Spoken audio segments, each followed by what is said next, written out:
வசனத்தை நாம் வாசிக்கலாம். 1 நாளாகமும்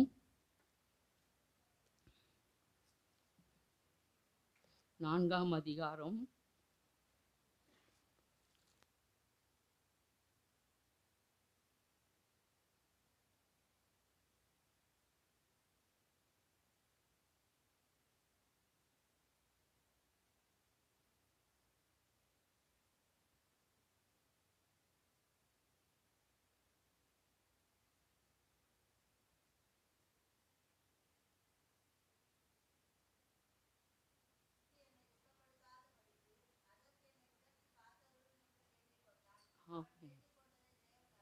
ஆமென் அல்லேலூயா. இந்த இடத்துல யாபேசினுடைய தாய் இல்லையா, நம்ம ஏற்கனவே யாபேஸை குறித்து நம்ம அநேக கேட்டிருக்கிறோம். நம்ம சபையில் யாருன்னா யாபேஸ் இருக்காங்களா? நம்முடைய பாபு பிரதர் இருக்காங்க. அவங்க பேர் யாபேஸ் தானே வருத? எப்தா. வினோத்துடைய பேர் யாபேஸ்ன்னு வச்சோம். பெரும்பாலும் என்ன பண்ண மாட்டாங்க, யாபேஸ்ன்னு வைக்க மாட்டாங்க. ஏன்னா துக்கத்தின் மகன். அல்லேலூயா. அதோடைய அர்த்தம் என்ன? துக்கத்தின் மகன். அதனால என்ன பண்ண மாட்டாங்க, தாய் என்ன பண்ணாங்களாம், என்ன துக்கத்தோட நீ பெற்றேன்னு சொல்லிட்டு அவனுக்கு யாபேஸ் என்று பெயர் வைத்தார்களாம். இன்றைக்கு நம்முடைய சமுதாயத்தில் கூட பார்க்கும் பொழுது என்ன பண்ணுறாங்க, ஒரு குழந்தையை பெற்று எடுக்கும் போது அந்த குடும்பத்தில் ஏதாச்சும் ஒரு கெட்ட காரியங்கள் நடந்துச்சுன்னா என்ன பண்ணுறாங்க, அந்த குழந்தைய என்னென்ன பேசணுமோ எப்படி எப்படி திட்டணுமோ இல்லை என்ன பண்ணுறாங்க, திட்டுறாங்க.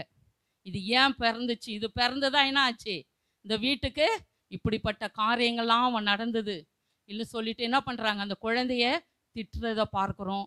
ஒவ்வொருத்தங்க என்ன பண்ணுறாங்க, அப்படிப்பட்ட குழந்தைகளை கொன்று விடுகிறத கூட இன்னைக்கு நம்ம சமுதாயத்தில் பார்க்குறோம் இல்லையா. ஏன்னா ஒரு குழந்தைய பெற்று எடுக்கிறது எவ்வளோ இல்லையா, எவ்வளோ கஷ்டம் இல்லையா. இன்றைக்கி பெற்று எடுத்து அதை இது பண்ண, ஆனால் பிறக்கும் போது ஏதோ அந்த வீட்டில் நடந்துச்சுன்னா அந்த குழந்தைய சபிக்கிறத நம்ம இந்த உலகத்தில் பார்க்குறோம்.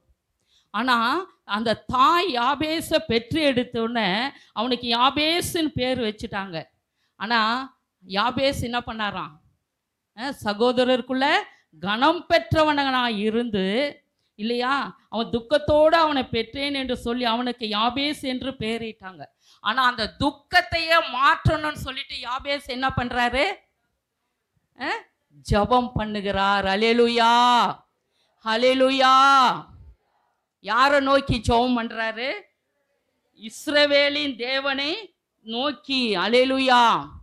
ஏன்னா யாபேஸுக்கு தெரிஞ்சிடுச்சு இல்லையா, நான் ஆண்டவரை நோக்கி நான் ஜெபம் பண்ணா நான் துக்கத்தின் மகன் அல்ல, நான் ஆசீர்வதிக்கப்பட்ட மகனாக தேவன் என்னை மாற்றுவார்னு சொல்லிட்டு யாபேஸுக்குள்ள நல்ல ஒரு நம்பிக்கை, ஒரு விசுவாசம் அவருக்குள்ள என்ன ஆயிடுச்சு, வந்துடுச்சு. அதனால தான் என்ன பண்ணாரு, இஸ்ரவேலின் தேவனை நோக்கி. வேற எங்கேயும் அவர் போகலை இல்லையா.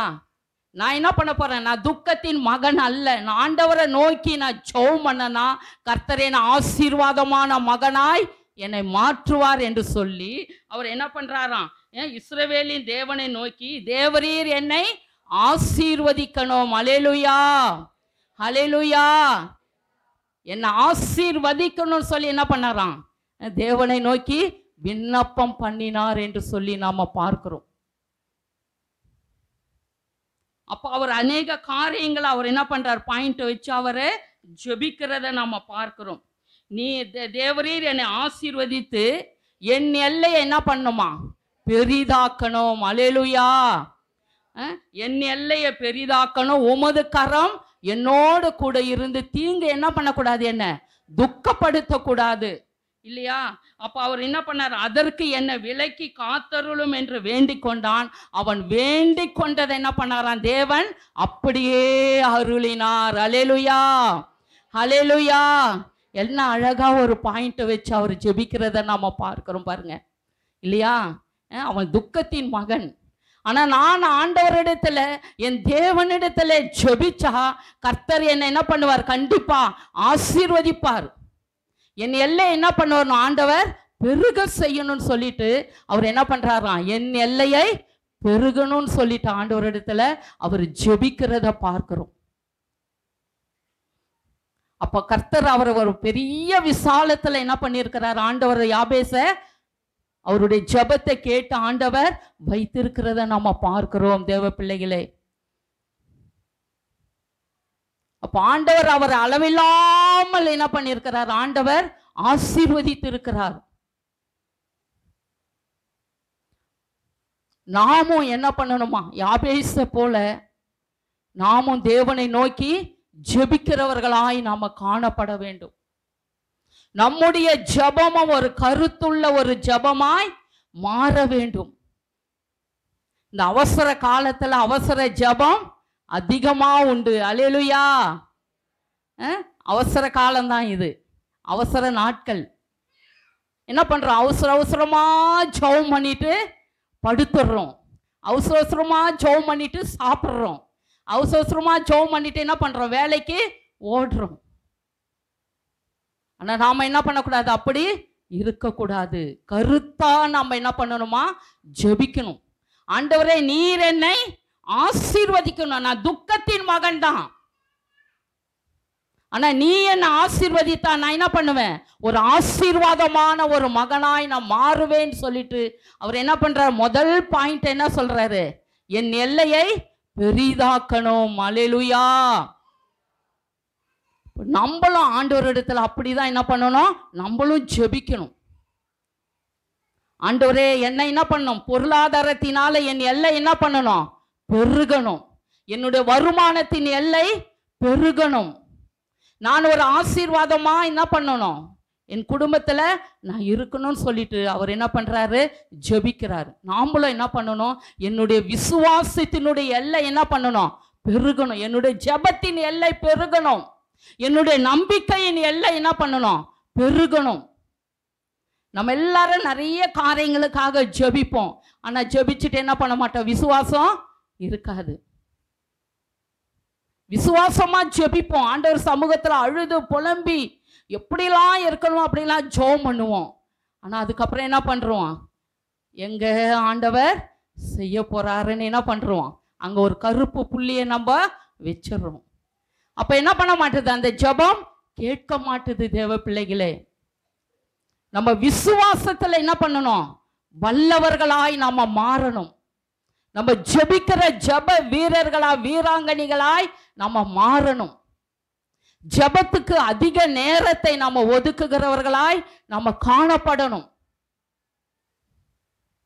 இரவில சீக்கிரமா என்ன பண்ணணும், படுக்கைக்கு போயிடணும். ஆனா இந்த செல்போன் பிசாசு வந்ததுல இருந்து என்ன பண்ணல, யாருமே சீக்கிரமா, ஏதோ ஒரு சிலர், ஆனா என்ன பண்ண மாட்டாங்க, சீக்கிரமா படுக்கைக்கு போகிறது இல்லை. சீக்கிரமா நம்ம போய் தூங்க போயிட்டோம்னா காலையில என்ன பண்ணலாம், அதிகாலையில நம்ம எழுந்து தேவ சமூகத்துல ஜெபிக்க அது நம்மளுக்கு ஏற்றதா இருக்கும். நம்ம எப்போ போய் படுக்கிறோம்னு சொல்லிட்டு அது முக்கியம் அல்ல. ஆனா நம்ம எந்த நேரத்தில் நம்ம எழுந்து நம்ம தேவனுடைய சமூகத்தில் நம்ம வருகிறோம் என்பதுதான் முக்கியம். நான் நைட்டு 12 மணி வரைக்கும் 1 மணி வரைக்கும் இருந்தேன், நான் காலையில 8 மணி வரைக்கும் தான் நான் எழுந்திருப்பேன் இல்லையா, 7 மணி வரைக்கும் தான் நான் தூங்குவேன்னு சொன்னா என்ன பண்ண முடியாது, நம்முடைய எல்லையை பெரிதாக்க முடியாது. தேவ பிள்ளைகளே, ஏன்னா இந்த நாட்களில் ஜெபம் மிகவும் ஒரு முக்கியமானதா இருக்கிறது. இடைவிடாமல் என்ன பண்ணுமா, நம்ம ஜெபிக்க வேண்டும், துதிக்க வேண்டும், தேவனை ஆராதிக்க வேண்டும். ஜெபம் தான் நமக்கு மிகவும் பலன் உள்ளதாய் காணப்படுகிறது. அல்லேலூயா. நீங்க நல்லா முழங்கால் படியிட்டு நீங்க அனுதினமும் நீங்கள் ஜெபிச்சு பாருங்க, உங்களுடைய முழங்கால்கள் ஒரு நாள் தளர்ந்து போவதில்லை. நீங்க முழங்கால் படியிட்டு ஜெபிக்கிற ஒரு மனுஷியா நீங்க மாட்டிட்டீங்கன்னா நீங்க வேற எந்த மனிதனிடத்தில் நீங்க கை கட்டி நிற்க வேண்டிய அவசியம் இல்லை. கோர்ட்டுக்கு முன்பாக போய் நீங்க நிற்க வேண்டியதில்லை, மருத்துவமனையில போய் நாம நிற்க வேண்டியதில்லை, இல்ல இன்னும் மற்ற தேவையில்லாத இடங்களில நாம நிற்க வேண்டியதில்லை. ஏன்னா நீ முழங்கால் படியிட்டு ஜெபிக்கிற ஒரு மனுஷனா நீ மாறிவிட்டால் தேவன் உங்களை துக்கத்தின் பிள்ளைகளாய் அல்ல, ஒரு ஆசீர்வதிக்கப்பட்ட ஒரு யாபேசை போல தேவன் உங்களை மாற்றுவாரா? அதற்கு ஜெபம் மிகவும் ஒரு அவசியம் உள்ளதா இருக்கிறது. தேசத்துல நடந்து கொண்டிருக்கிற கொடுமைகள் எவ்வளோ இருக்கிறது. அதுக்கெல்லாம் நாம தேவனுடைய திறப்பில நின்று நம்ம ஜெபிக்கிறவர்களாய் நாம் மாற வேண்டும். ஆபிரகாம் லிங்கனை சில பேர் சந்திக்கிறதற்காக அவர் ஜனாதிபதியா இருந்தப்போ ஒரு கூட்டம் போனாங்களாம். போயிட்டா எல்லாரும் வெளியே இருக்கிறாங்களாம். உள்ள பயங்கர சத்தம் மட்டும் கேக்குதான். ஓ, அவர் யாருக்கிட்டயோ பேசிட்டு இருக்கிறாரு, அதனால என்ன பண்ணக்கூடாது, இப்போ நம்ம உள்ள போகக்கூடாதுன்னு சொல்லி எல்லாம் அந்த இடத்துல வெளியில ஆபீஸ்ல நின்றுட்டு இருந்தாங்களாம். கொஞ்ச நேரம் பொறுத்து அந்த சத்தமே இல்லையாம். உடனே அவங்கெல்லாம் உள்ள போனாங்களாம். போனா யாருமே இல்லையாம். அவர் ஒரு தனி மனிதனாய் அவர் தேவனை நோக்கி அவருடைய வேலை ஸ்தலத்துல கூட என்ன பண்ணாராம், தேவனை நோக்கி ஜெபிக்கிற ஒரு மனிதனாய் அவர் காணப்பட்டார். அதனாலதான் அமெரிக்க தேசத்துக்கு ஒரு ஜனாதிபதியாய் தேவன் அவரை மாற்றி ஒரு ஆபீஸ்லயே வந்து அவர் முழங்கால் படியிட்ட ஒரு ஜெபிக்கிறவனாய் இருந்திருந்தா வீட்டுல அவர் எவ்வளவு அதிகமா ஜெபிச்சு இருப்பார். யோசித்து பாருங்க தேவ பிள்ளைகளே. இன்னைக்கு நாம என்ன பண்ண மாட்டோம், அப்படி இருக்க மாட்டோம். அதனாலதான் இன்னும் நம்முடைய பிரச்சனைகள் அப்படியே இருக்குது. அது என்ன பண்ண மாட்டுது, அந்த பிரச்சனை நகர்ந்து போக மாட்டுது. ஐயோ ஏன் போகல என்ன பண்றோம், நம்ம புலம்பிட்டு இருக்கிறோம். அப்படி இருக்கக்கூடாது. நீங்க நல்ல ஜெப வீரர்களாய் நம்முடைய சபையில இருக்கிறவங்க எல்லாருமே என்ன பண்ணணும், மாற வேண்டும். நேரத்தை தேவனுடைய சமூகத்துக்கு அதிகமாய் நம்ம ஒதுக்குகிறவர்களாய் கொடுக்கிறவர்களாய் நம்ம மாற்ற வேண்டும். ஜெபம் இல்லையே ஜெயம் இல்லை. ஜெபிக்கிற மனுஷனுக்கு வெற்றி உண்டு. ஜெபிக்கிற மனுஷனுக்கு சமாதானம் உண்டு. அந்த யாபேசு அவன் துக்கத்தின் மகனாய் இருந்தாலும் அவனுக்கு ஒரு நோக்கம் வந்துடுச்சு. நான் இஸ்ரவேலின் தேவனை நோக்கி நான் ஜெபம் பண்ணினால், விண்ணப்பம் பண்ணினால் என்னுடைய சிறையிருப்புகள், என்னுடைய சாப கட்டுகள் உடையும் என்பதை அந்த யாபேஸ் அறிந்திருந்தனால்தான் அவன் போய் தேவனை நோக்கி, ஆண்டவரே என் எல்லையை பெரிதாக்கும் ஆண்டவரே என்று சொல்லி அவன் ஜெபிக்கிறத பார்க்கிறோம் தேவ பிள்ளைகளே. அதுக்கப்புறம் அவர் என்ன சொல்றாரு, உமது கரம் என்னோடு இருக்கணும். அல்லேலூயா. அவர் ஏதோ வளன்னு என்ன பண்ணல, தேவ சமூகத்துல போகல. ஒருவேளை எழுதி வச்சுட்டு இருப்பாரு போல இருக்குது இல்லையா. கரெக்டா பாயிண்ட வச்சு என்ன பண்றாரு, ஜெபிக்கிறார். என் எல்லையை பெரிதாக்கணும், உமது கரம் என்னோடு இருக்கணும். ஆண்டவருடைய கரம் நம்மளோடு கூட இருந்துச்சுன்னா அது பெருத்த ஆசீர்வாதம். அவருடைய கரம் நம்மளை ஆசீர்வதிக்கணும்னு சொல்லிடுதான் தேவனுடைய கரத்துல ஆணி அடிக்கப்பட்டது. தேவ பிள்ளைகளே, உங்களுடைய பாவங்கள் சாபங்கள் எல்லாம் மாறணும்னு சொல்லிட்டு தான் ஆண்டவர் நமக்காக சிலுவையில அவர் சாபமானார். தேவ பிள்ளைகளே, பகையாய் நின்ற நடுச்சுவரை அவர் ஆணியடித்து நம்ம இருதரத்தாரையும் அவர் ஒன்று சேர்த்தார் என்று சொல்லி நம்ம எபேசியர்ல வாசிக்கிறோம். ஆண்டவருடைய கரம் ஏசாயா 41:10 பார்க்கிறோம். நீ பயப்படாதே. அந்த வசனத்தை நம்ம வாசிக்கலாம். ஏசாயா 41.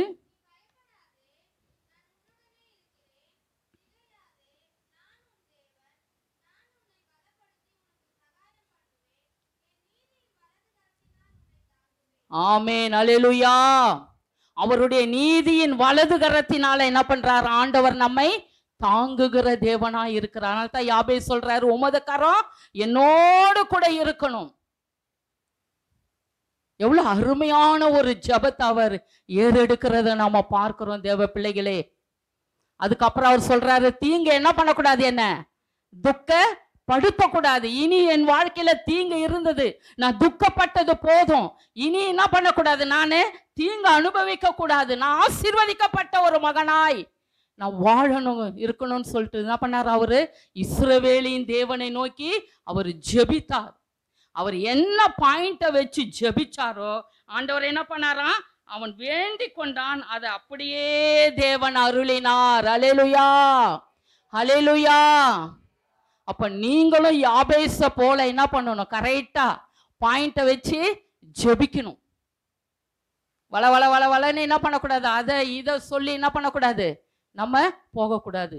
தேவ சமூகம் மிகவும் ஒரு ஆசீர்வாதமான ஒரு இடம்.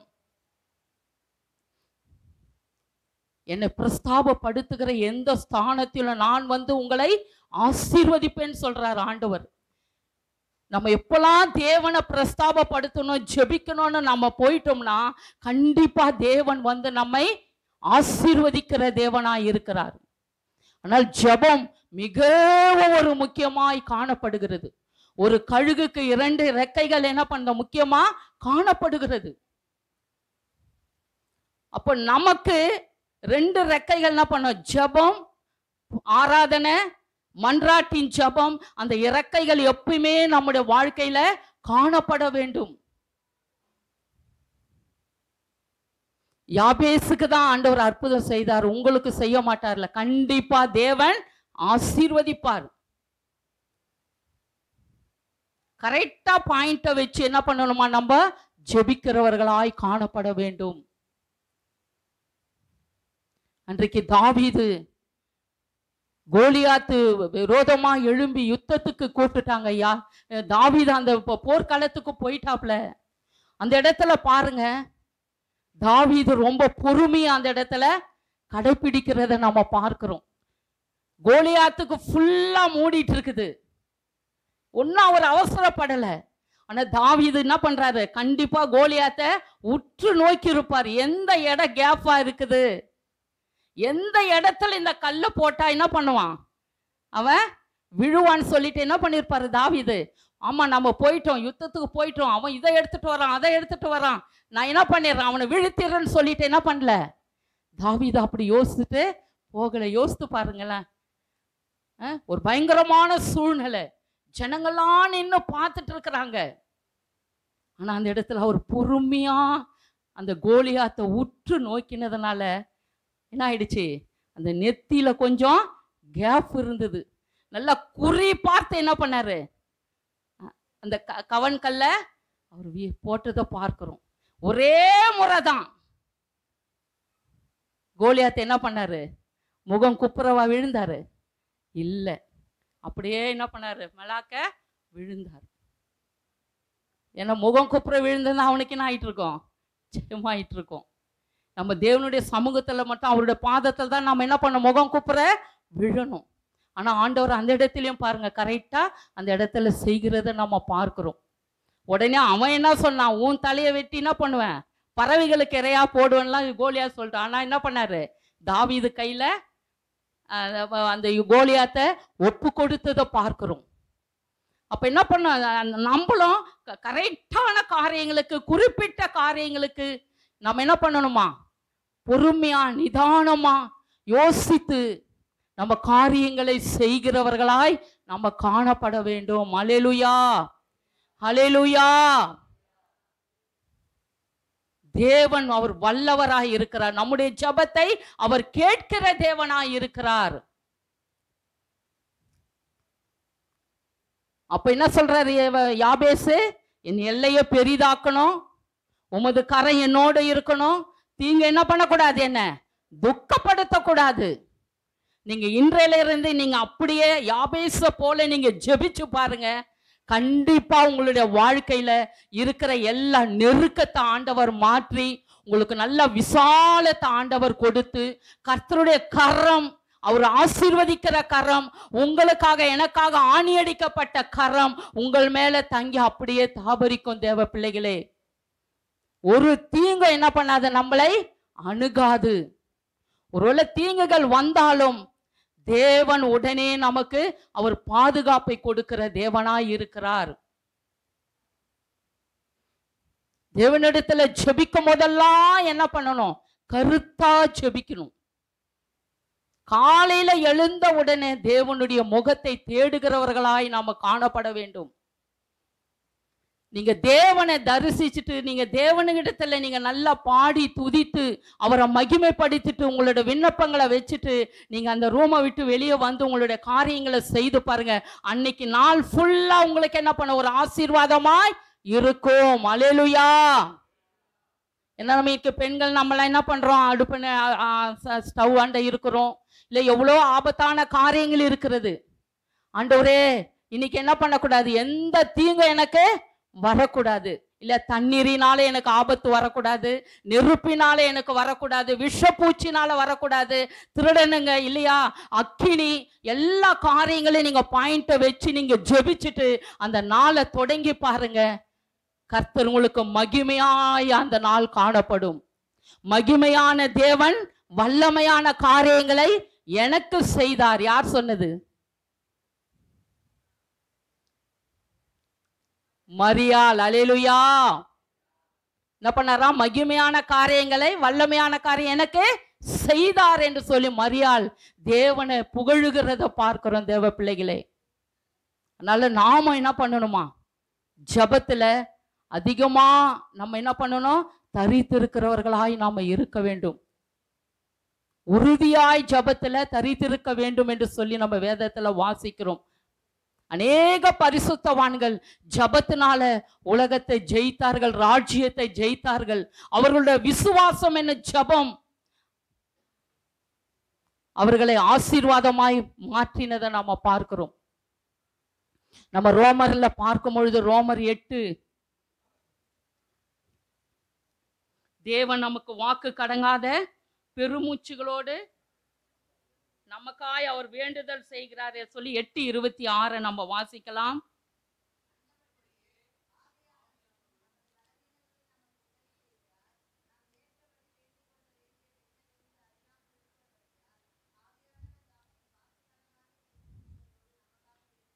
ஆமென். அல்லேலூயா.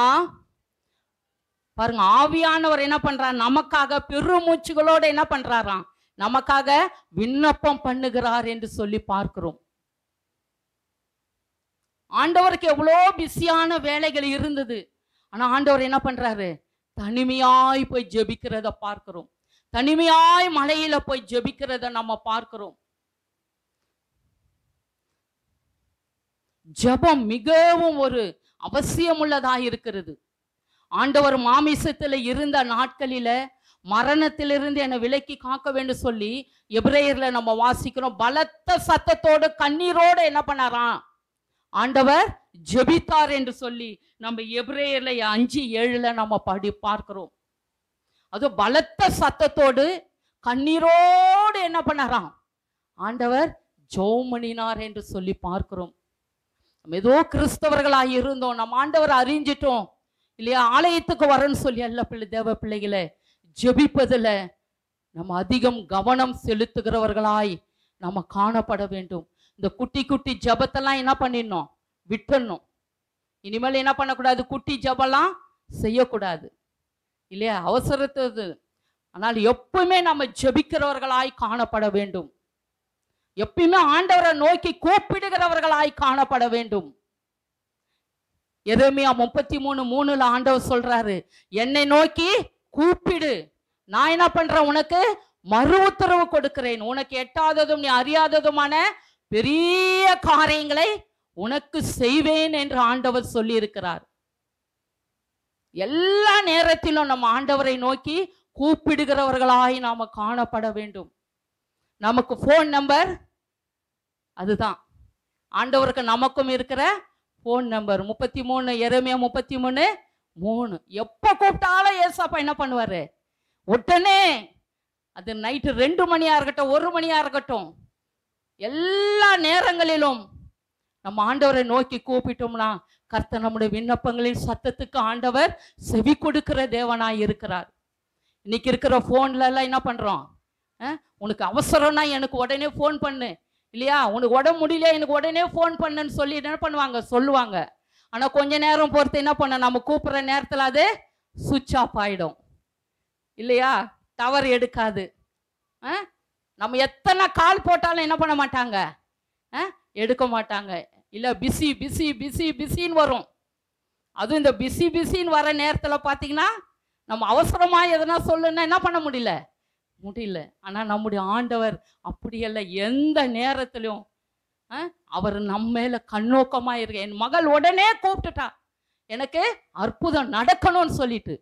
நம்ம சபையில் போன மாதம் ஒரு பிள்ளை என்ன பண்ணாங்க, ஒரு ஃபோன் பண்ணி அந்த மகள், ஆண்டி எனக்கு கொஞ்சம் பணம் தேவை, எனக்கு கொஞ்சம் கொடுங்கன்னு கேட்டாங்க. உண்மையில என்கிட்ட காசு இல்லைம்மா, எனக்கு அவசர தேவை ஆண்டி, நான் என்ன செய்யறது எனக்குன்னு. மா என்கிட்ட இல்லை, ஆனால் நான் ஜொபிக்கிறேன் சொல்லிட்டு என்ன பண்ணேன், அப்படியே ஸ்டவ்வை ஆஃப் பண்ணிவிட்டு அப்படியே உள்ளே போயிட்டு நான் என்ன பண்ணேன், உட்காந்து, ஏன்னா ரொம்ப கஷ்டப்படுற பிள்ளை, ஆண்டவரே என்கிட்ட இல்லை கொடுக்க, ஆனால் நீங்களால முடியும், அந்த பிள்ளைக்கு அவசர தேவையோடு இருக்கிறாப்பா, நீங்கள் அற்புதம் செய்யுங்கன்னு சொல்லிட்டு என்ன பண்ணேன், ஒரு சின்ன கொஞ்சம் நேரம், ஏன்னா நேரம் இல்லை அதனால ஜெபம் பண்ணிட்டு வந்துட்டு ஒரு 1/2 hour பொறுத்து என்ன பண்ண, அவளுக்கு மறுபடியும் ஃபோன் பண்ண, ஆண்டி ஆண்டவர் எனக்கு பெரிய அற்புதம் செய்துட்டாருன்னா. என்னம்மா எப்படி நடந்ததுன்னு கேட்டேன். அந்த யாருன்னே தெரியல, என் அக்கௌண்ட்டில் என்ன பண்ணிட்டாங்க, பணம் வந்துடுச்சு. சரி உடனே போய் எடுத்தேன், உடனே எடுத்துட்டேன். சரி யாருன்னா போட்டவங்க இல்லை. பாருங்க, யோசித்து பாருங்க, ஆண்டவர் அன்றைக்கு அந்த பிள்ளையினுடைய வேதனை ஆண்டவர் அறிந்து உடனே ஆண்டவர் அந்த பிள்ளைக்கு அற்புதத்தை செய்தார். இன்னைக்கு காணும் அந்த பிள்ளைய. தேவன் எவ்வளோ உடனே நம்ம இந்த போன் நம்பரை நம்ம பயன்படுத்தணும்னா உனக்கு அறியாததும் உனக்கு எட்டாததுமான பெரிய காரியங்களை ஆண்டவர் நமக்கு செய்கிற தேவனாய் இருக்கிறார். அதனால என்ன இருந்தாலும் சரி மனுஷனிடத்துல போகாதீங்க இல்லையா. நீங்க முதல்ல நீங்க ஊழியக்காராண்ட சொல்லுங்க, ஜெபம் பண்றோம், நீங்களும் என்ன பண்ணுங்க, உங்களுடைய காரியங்களுக்காக நீங்க ஜெபிங்க. யாபேச போல என்ன பண்ணணுமா, நம்ம கருத்தாய் ஜெபிக்கணும். இன்னொரு மனுஷன் கருத்தா ஜெபிச்சார், யாருங்க, எலியா. அல்லேலூயா. யாக்கோப்பு 5:17 சொல்லுகிறது, எலியா நம்மை போல பாடுள்ள மனுஷன். ஆனா அவர் என்ன பண்ணாராம், கருத்தா ஜெபம் பண்ணாராம். என்னன்னு ஜெபம் பண்ணாருங்க, மழை பெய்ய கூடாதுன்னு சொல்லிட்டு என்ன பண்ணாரு, ஜெபம் பண்ணார். 1 ராஜாக்கள் 17 பார்க்கிறோம். அவர் ஜெபிச்சதுனால இயற்கைக்கு என்ன பண்ணார், அவர் கட்டளை இட்டார், அந்த தேசத்துல மழை இல்லை. ஆண்டவர் பாருங்க எவ்வளவு அற்புதமா அந்த இடத்துல ஆண்டவர் அந்த எலியாவை, நான் என்ன டைம் இல்லை நம்மளுக்கு அது ஒரு சரித்திரத்துக்குள்ள போனா இல்லையா. ஆண்டவர் எலியா பாடுள்ள மனுஷன் தான், ஜெபம் பண்ணாரு.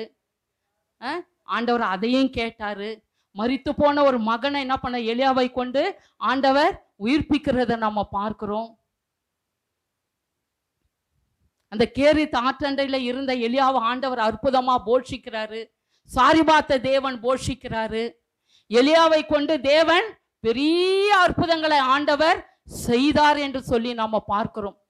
இஸ்ரவேலுக்கு குதிரையும் ரதமுமா இருந்தவரேன்னு சொல்லிட்டு எலியாவை குறித்து சொல்லுகிறத நாம பார்க்கிறோம். அப்ப அவ்வளவு பாடுள்ள மனுஷனா இருந்தோம், அவர் என்ன பண்ணாராம், கருத்தா ஜெபம் பண்ணாராம். ஆனா இவ்வளோ எலியாவை கொண்டு வல்லமையா ஆண்டவர் என்ன பண்ணாரு, பயன்படுத்தினார். ஆனா ஒரே ஒரு ஸ்திரீக்காக என்ன பண்ண, பயந்துட்டு எங்க போயிட்டாரு, சூறை செடியின் கீழே போயிட்டார். அந்த எசேபேல் அம்மாவுடைய அவங்க பயம், என்ன கொண்டுடுவான் அவங்க, என்ன எலியாவை செய்த காரியங்களா பார்த்து என்ன பண்ணாங்க, அவங்க எலியாவை எப்படின்னா கொண்டுணும். அண்ணா என்ன பண்ணாரு, அவர் போய் என்ன பண்ண, பயந்துட்டு ஒரு சூறை செடியின் கீழே, போதும் கர்த்தாவே என் ஆத்துமாவே எடுத்துக்கணும். ஆனா ஆண்டவர் விடலை தேவ பிள்ளைகளே. எலியாவை அந்த இடத்துல போய் தட்டி எழுப்பி அப்பமும் தண்ணீரும் கொடுத்து, நீ போக வேண்டிய தூரம் ரொம்ப இருக்குது, நீ எழுந்திருப்பான்னு சொல்லிட்டு என்ன பண்ணாங்க, ஆண்டவர் எலியாவை அந்த இடத்துல தேற்றுகிறத பார்க்கிறோம். தேற்றி அதுக்கப்புறம் அவர் என்ன பண்றாரு, 40 நாள் அவர் நடந்து போகிறத பார்க்கிறோம். இந்த கருத்துள்ள ஜெபம் நம்ம செய்தோம்னா ஆண்டவர் எந்த நிலைமையிலும் தேவன் நம்மை கைவிட மாட்டார். அவர் நம்மை தேற்றுகிற தேவன், நம்மை அவர் ஆறுதல் படுத்துகிற தேவன். ஐயோ எனக்கு கஷ்டம் வந்துடுச்சு, துன்பம் வந்துடுச்சு, இவ்வளோ பாடு, நான் தேவ சமூகத்துக்கு போகணும், நான் ஏன் ஜெபிக்கணும், இல்லை நான் வேலையை முடிச்சுட்டு வந்து இவ்வளோ டயர்டா நான் தூங்கிட்டேன். ஆனா தூக்கம் நம்மளை ஒன்றும் செய்யாது தேவ பிள்ளைகளே. நீங்க நைட்ல எந்த நேரத்துக்கு படுத்தாலும் நீங்க காலையில நீங்க உங்களுடைய டைமை வச்சுட்டு நீங்க எழுந்துருங்க. இப்போ நல்ல செல்போன் இருக்குது, அலாரம் வச்சுட்டிங்கன்னா என்ன பண்ண போதாது, எழுப்பிடும். ஆனால் ஒரு சமயம் அதையும் கேட்காம என்ன பண்ணிடுறோம், தூங்கிடுறோம். நான்லாம் ஆண்டவர்கிட்ட சொல்லிவிடும், ஆண்டவரை இந்த டைம் எசப்பா என்னை என்ன பண்ணணும், எழுப்பி விடணும். ஏன்னா எங்கன்னா போயிட்டு நம்ம டயர்டாக வர நேரத்தில் என்ன பண்ண முடியாது. ஆனால் நான் உண்மையில் ஆண்டவர்கிட்ட சொன்னேன், கர்த்தர் கண்டிப்பாக அந்த நேரத்தை விழிப்பு கொடுப்பார் இல்லையா. உடனே எழுந்து ஜெபிக்க ஆண்டவர் கிருபை கொடுக்கிறார். நம்ம ஜெபிக்கிற ஒரு மனிதர்களாய் நம்ம மாற வேண்டும். நீங்கள் அப்படி மாறி பாருங்க. யாபேச போல, எலியாவை போல இல்லையா, ஆபிரகாம் லிங்கனை போல எந்த நேரமும் நீங்க ஜெபிக்கிற மனிதர்களாய் மனுஷியாய் நீங்கள் மாறிவிட்டீர்களால் நம்மை போல ஆசீர்வதிக்கப்பட்டவங்க இந்த உலகத்துல யாருமே இல்லை. நல்லா சாப்பிட்றதுக்கு டைமை ஒதுக்குறோம் இல்லையா, நல்ல நேரத்தை என்ன பண்றோம், சாப்பாட்டுக்கு நேரத்தை ஒதுக்குறோம், தூங்குறதுக்கு இல்லையா, குளிக்கிறதுக்கு இல்லை. ஒவ்வொருத்தவங்க குளிக்க போயிட்டாங்கன்னா என்ன பண்ண மாட்டாங்க, வெளியில வர்றதுக்கு எவ்வளோ நேரம் ஆகுது இல்லையா, நம்ம பார்க்குறோம். ஆனால் அதுக்கெல்லாம் அதிக நேரத்தை நம்ம கொடுக்குறோம். ஆனால் ஜபத்துக்கு மட்டும் போனால் என்ன பண்ணுறோம், ஆத்திரம் சோத்திரம் என்ன பண்ணுறோம், முடிச்சிடறோம். ஆனால் அப்படிப்பட்ட ஜபம் நம்மளை ஒருபோதும் நம்மளை மாற்ற முடியாது. தேவ பிள்ளைகளே, தேவனுடைய சமூகத்தை அதிகமாக விரும்புங்க, வாஞ்சிங்க. அவருடைய பாதத்தில் நீங்கள் அழுது ஜெபம் பண்ணுங்க. யாபேசனுடைய துக்கத்தை மாற்றி அவனை ஒரு ஆசீர்வதிக்கப்பட்ட ஒரு யாபேசாய் மாற்றின தேவன் உங்களையும் மாற்றுவார். ஆனால் அதுக்கு மூல காரணம் எதுனா தேவனுடைய சமூகம். அவருடைய சமூகத்தில் நீங்கள் இருங்க, கர்த்தர் உங்களை என்ன பண்ணுவார், தேவன் ஆசீர்வதிப்பார். அந்த தாய், ஐயோ நான் துக்கத்தோட பெற்றுட்டனே, நான் என்ன செய்வேன்னு சொல்லிட்டு அவங்க என்ன பண்ணாங்க, அழுதாங்க.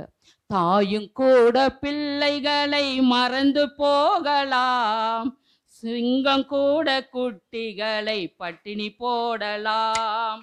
தாயும் கூட பிள்ளைகளை மறந்து போகலாம், சிங்கம் கூட குட்டிகளை பட்டினி போடலாம். தாயினும் மேலாக அன்பு வைத்தவர், இரத்தத்தையே சிலுவையிலே உனக்கு தந்தவர். தாயினும் மேலாக அன்பு வைத்தவர், இரத்தத்தையே சிலுவையிலே உனக்கு தந்தவர். மறந்திடுவாரோ உன்னை வெறுத்திடுவாரோ, மறந்திடுவாரோ உன்னை வெறுத்திடுவாரோ. உன் நம்பிக்கையை விட்டு விடாதே, நீ நம்பினவர் கைவிட மாட்டார். உன் நம்பிக்கையை விட்டு விடாதே, நீ நம்பினவர் கைவிட மாட்டார். தாயும் கூட பிள்ளைகளை மறந்து போகலாம், சிங்கம் கூட குட்டிகளை பட்டினி போடலாம். தாயும் கூட பிள்ளைகளை மறந்து போகலாம், சிங்கம் கூட குட்டிகளை பட்டினி போடலாம். நீ அவரை தெரிந்து கொள்ளவில்லை, அவர் அல்லவோ உன்னை தெரிந்து கொண்டார். நீ அவரை தெரிந்து கொள்ளவில்லை, அவர் அல்லவோ உன்னை தெரிந்து கொண்டார். நேற்று அல்ல இன்று அல்ல தாயின் கருவில் உருவாகும் தாயும் கூட பிள்ளைகளை மறந்து போகலாம், சிங்கம் கூட குட்டிகளை பட்டினி போடலாம். தாயும் கூட பிள்ளைகளை மறந்து போகலாம், சிங்கம் கூட குட்டிகளை பட்டினி போடலாம். ஆண்டவரே, இந்த நாட்களில தாயும் கூட பிள்ளைகளை மறந்து போகிற நாட்கள். சிங்கம் கூட அவன் குட்டிகளை என்ன பண்ணுமா, பட்டினி போட்டுடும். ஆனாலும் தேவன் ஒரு நாள் நம்மை மறப்பதில்லை. அவருடைய ரத்தத்தையே நமக்காக ஆண்டவர் சிந்தி இன்னைக்கு ஆசீர்வாதமான பிள்ளைகளாய் தேவன் நம்மை மாற்றி வைத்திருக்கிறார். தேவ பிள்ளைகளே, இந்த கால வேளையில யோசித்து பாருங்க. யாபேசு ஒரு துக்கத்தின் மகனாய் அவனுடைய தாய் பெற்று எடுத்தாங்க. ஆனா யாபேசு ஒரு முடிவு எடுத்தார். என் தாய் என்ன துக்கத்தோட தான் பெற்றாங்க, ஆனா நான் இஸ்ரவேலின் தேவனை நோக்கி நான் ஜெபித்தால் நான் ஒரு ஆசீர்வதிக்கப்பட்ட ஒரு மகனாய் மாறுவேன் என்று சொல்லி அவர் அந்த இடத்துல வந்து தேவனுடைய சமூகத்துல அவர் கருத்தாய் ஜெபம் பண்ணினார். அவர் என்னென்ன சொல்லி ஜெபித்தாரோ கர்த்தர் அப்படியே அதை அருள செய்தார் என்று சொல்லி பார்க்கிறோம். ஆம் தேவ பிள்ளைகளை, இந்த நாளிலே தேவனுடைய சமூகத்துல வந்திருக்கிற நாமும் கூட உங்களுடைய வாழ்க்கையில, உங்களுடைய ஜெபத்துல, உங்களுடைய பர்சனல் காரியங்களில நீங்கள் தேவனோடு அதிகமாய் சஞ்சரிங்க, தேவனோடு அதிகமாய் உறவாடுங்க. மெத்துசலா அவர் குடும்பம் தான், ஆனா தேவனோடு எப்பவுமே அவர் சஞ்சரித்து கொண்டு இருந்தார் என்று சொல்லி பார்க்கிறோம். ஏனோக்கு, ஐயோ எனக்கு வேலை பிரச்சனை குடும்பம் பிள்ளைங்கன்னு சொல்லி போகாதீங்க. நல்ல தேவனோடு எப்பயுமே ஏனோக்கை போல நீங்க சஞ்சரிக்கிறவர்களாய் நீங்க காணப்படுங்க. தேவன் எல்லா விதத்திலும் நம்முடைய சபையில் இருக்கிற பிள்ளைகளை தேவன் இந்த ஆண்டில உங்களுடைய சிறையிருப்புகள், உங்களுடைய துக்கங்கள் எல்லாம் மாறும்.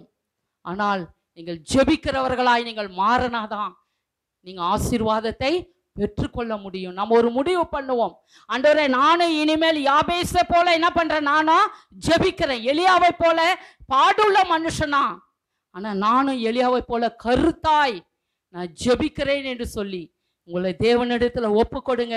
யாபேசுக்கு தேவன் எல்லையை பெரிதாக்கினது போல கர்த்தர் உங்களுடைய எல்லையும் தேவன் பெரிதாக்குவார். உங்களுடைய விசுவாச எல்லை பெருகட்டும், உங்களுடைய ஜெபத்தின் எல்லை பெருகட்டும், உங்களுடைய வருமானங்கள் பெருகட்டும். யாபேசின் தேவன் நீங்கள் கேட்டுக்கொண்டதை அப்படியே தேவன் செய்து உங்களை ஒவ்வொருவரையும் தேவன் ஆசீர்வதித்து உயர்த்துவாராக. கர்த்தர் இந்த வேத வசனங்களின்படி தேவன் நம்மை ஆசீர்வதிப்பாராக.